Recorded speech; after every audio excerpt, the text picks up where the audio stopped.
지금 청년 실업자가요.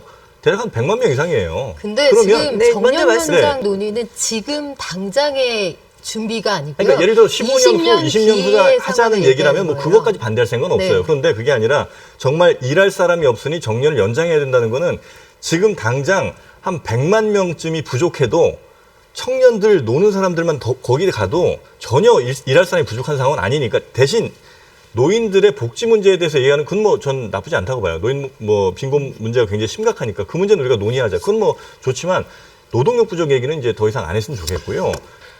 고령층의 정년이 연장이 되면 청년층의 일자리 축소로 이어지느냐가 논의의 핵심이거든요. 반대하시는 분들의 논의의 핵심인데요. 청년 일자리는 대단히 심대하고 중대한 문제라고 생각을 합니다. 앞으로 미래 세대, 저희 나라를 이끌어가야 될 세대고요. 만약에 정년 연장이라는 제도가 청년층의 일자리 축소와 직접적인 연관이 있다라는 증거물, 결과, 일관된 그런 사실 확인이 된다면 네. 저는 정년 연장 제도를 대단히 신중하게 접근을 해야 되고 그리고 거기에 따른 보완책을 마련을 해야 되는데 제가 여기 오기 전에 여러 가지 연구물들, 정부 국책연구소 보고서들 그리고 각종 논문들을 다 살펴봤습니다.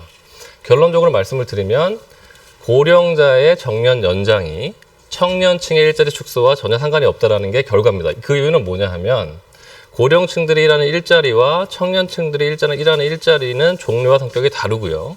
직무의 범위와 권한이 또 다릅니다. 직종 분리 경향이 강하지 직종 연계 경향은 강하지 않습니다. 그렇기 때문에 네.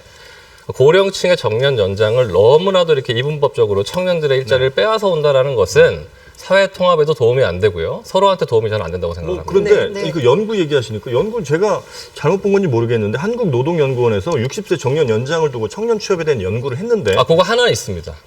없다고 하셨잖아요. 그러니까 대부분이라고 그랬습니다. 저는 모든 연구가 그렇다는 게 아니라 왜냐면 그거는 사실은 논리적으로 80%는 연관이 안 된다고 네, 봤는데 지금 20%만 본다고. 그러니까 실증적인 연구가 일단 하나가 있다는 말씀을 좀 드리고 싶고, 그러니까 기업의 매출 증가 등 다른 영향을 배제하면 60세 의무화 시행이 청년에 대한 고용에 악영향을 주는다는 논구가 하나 있고요. 있을 때 10개는 그렇지 않습니다. 있고요. 그 다음에 네.